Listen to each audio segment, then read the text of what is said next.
chicos, bienvenidos a una semana más de clases, espero se encuentren muy bien. Yo estoy muy feliz de que nos acompañen nuevamente. Antes de comenzar con nuestra clase del día de hoy, vamos a darle gracias a Dios con una oración y les pido que preparen sus corazones para recibir la palabra del Señor. Padre nuestro que estás en el cielo, gracias te damos por este nuevo día que nos das. Y gracias también porque nos permites seguir aprendiendo de tu hermosa palabra. En nombre de Cristo Jesús. Amén. Buenos días, es un gusto poder saludarles en esta ocasión. Vamos a tener nuestro tiempo de la historia bíblica de este día. Y por favor, busquen sus Biblias y vamos a estar meditando un poco en la palabra de Dios. Vayan y abran su Biblia en el libro de Juan, capítulo número 19 y capítulo número 20. Hasta el versículo 18 del capítulo 20 vamos a estar viendo la historia. Y como se han dado cuenta, hemos estado hablando de un personaje muy importante a lo largo de la Biblia. Realmente toda la Biblia habla alrededor y en referencia a nuestro Señor Jesucristo. Y hoy vamos a ver ese acto tan misericordioso que hizo Jesús por todos nosotros. Recuerdan que Jesús fue capturado, ¿verdad? Y fue acusado injustamente. Entonces en el capítulo 19 se nos narra cómo es de que Jesús va ante el tribunal, ante ese juicio, ¿verdad? Y hay varios personajes ahí que toman mucha relevancia. Por ejemplo, Pilato.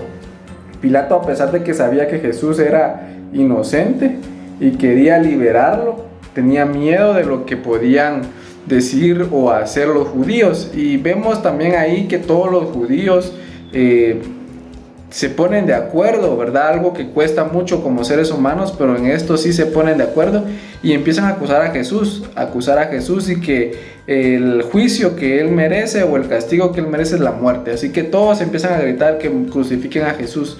Pilato, confundido, pues no sabe qué hacer y lo que hace es, vemos que manda a azotar a Jesús. Y cuando él manda a azotar a Jesús, los soldados pues se aprovechan a burlarse de Jesús y entre unos arbustos que habían ahí con espinas forman una corona y se la colocan a Jesús. Ya se imaginarán el gran dolor que eso puede causar, ¿verdad? Y aparte de eso pues empiezan a hacer ahí algunos actos de burla, como ponerle un manto de color púrpura, que eso significaba un color de la realeza. Y empiezan a querer hacer como que reverencias y a burlarse, ¿verdad? Y todo esto pues es en cumplimiento de lo que habían dicho los profetas. Sin embargo, vemos que nuevamente llevan a Jesús delante de Pilato y Pilato pues después de haberlo escarmentado, como dicen, o haberlo azotado o castigado, piensa que eso va a ablandar a los judíos y que le va a permitir liberar a Jesús. Pero vemos que no, que los judíos están ellos decididos a que Jesús debe morir. Y Pilato, entonces vemos la frase famosa o lo que hace, ¿verdad? Pilato viene y lo entrega a los judíos y les dice que ellos van a ser responsables de la muerte. Sin embargo, Pilato pues por su cargo, él es el culpable también porque permitió que este acto sucediera y no era algo justo. Vemos que Jesús es obligado también a que lleve su cruz.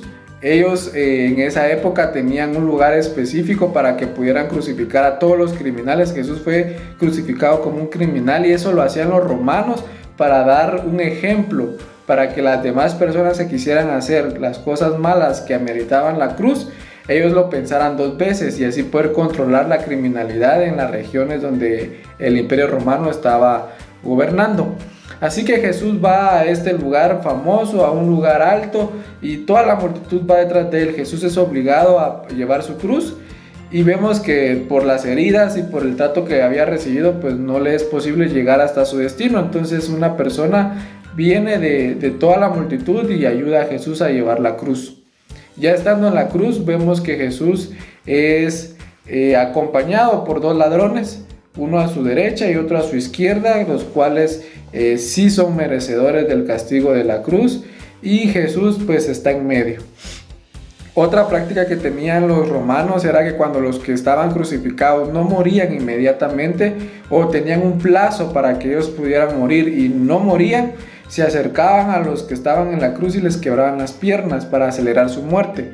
Recordemos también que Jesús estaba siendo crucificado muy cerca de lo que era el día de reposo, entonces no podían mantener como una costumbre judía, no podían tener a los crucificados en el día de reposo. Entonces cuando se acercaron a los que estaban acá con Jesús, se dieron cuenta que ellos todavía seguían vivos, entonces les quebraron las piernas, pero cuando llegaron con Jesús, pues ya no fue necesario quebrarle las piernas porque ya Jesús había muerto.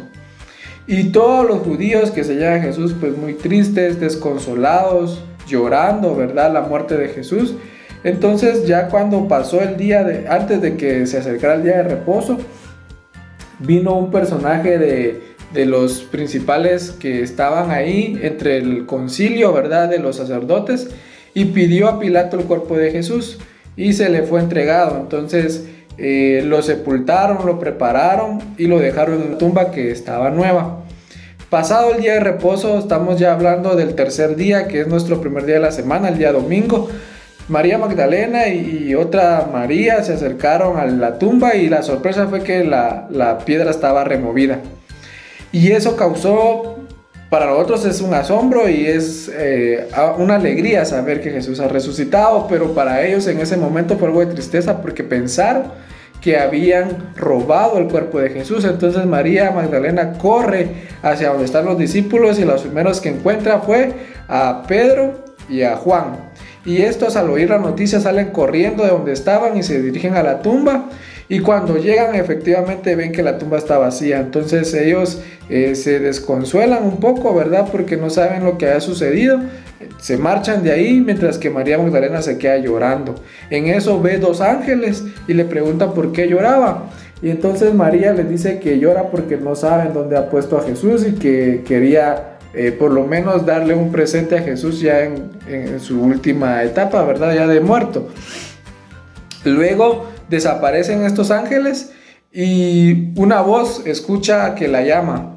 Y cuando ella voltea a ver, piensa, ¿verdad?, que esta persona que le habla es el que cuida el jardín de donde estaban las tumbas. Pero cuando María Magdalena vuelve a escuchar su nombre, porque Jesús le llama por su nombre, ella reconoce a Jesús. Entonces Jesús le dice que vaya y le cuente a todos sus discípulos que Él ha resucitado. Y esa es la noticia, ¿verdad?, del día de hoy, que Jesús está vivo. Y viene María y le va a contar a todos, y están todos reunidos en un solo lugar, los discípulos, me imagino yo comentando todo lo que ha sucedido, porque esa fue una noticia que se divulgó rápidamente, que Jesús había resucitado. En eso dice la Biblia que las puertas estaban cerradas en el lugar donde estaban los discípulos, y Jesús entra y se aparece en medio de todos ellos y los saluda con su frase característica que les dice paz, ¿verdad?, que les dice shalom, como vemos ahí en el idioma griego.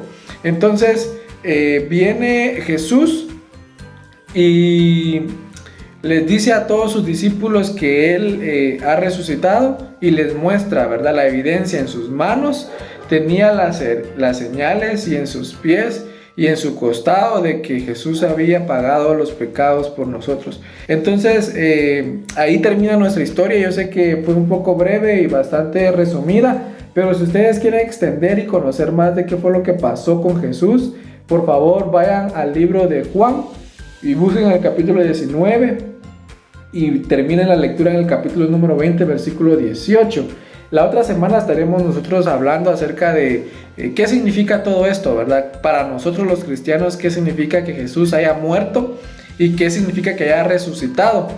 Y vamos a ver que siempre Jesús pensó en la humanidad, pensó en todos nosotros, y vamos a aprender cosas que tal vez en otras ocasiones no habíamos podido contemplar, ¿verdad? Porque cada vez que nosotros acercamos a la palabra, Dios nos habla de manera diferente. Así que es un gusto poder haberles tenido este tiempo con ustedes. Espero que se encuentren bien, que Dios les bendiga y nos vemos la próxima semana. Versículo semanal. Este lo encontramos en Romanos 5:8. Mas Dios muestra su amor para con nosotros en que, siendo aún pecadores, Cristo murió por nosotros. Romanos 5:8. Vamos a repetirlo nuevamente. Mas Dios muestra su amor para con nosotros en que siendo aún pecadores, Cristo murió por nosotros. Romanos 5:8.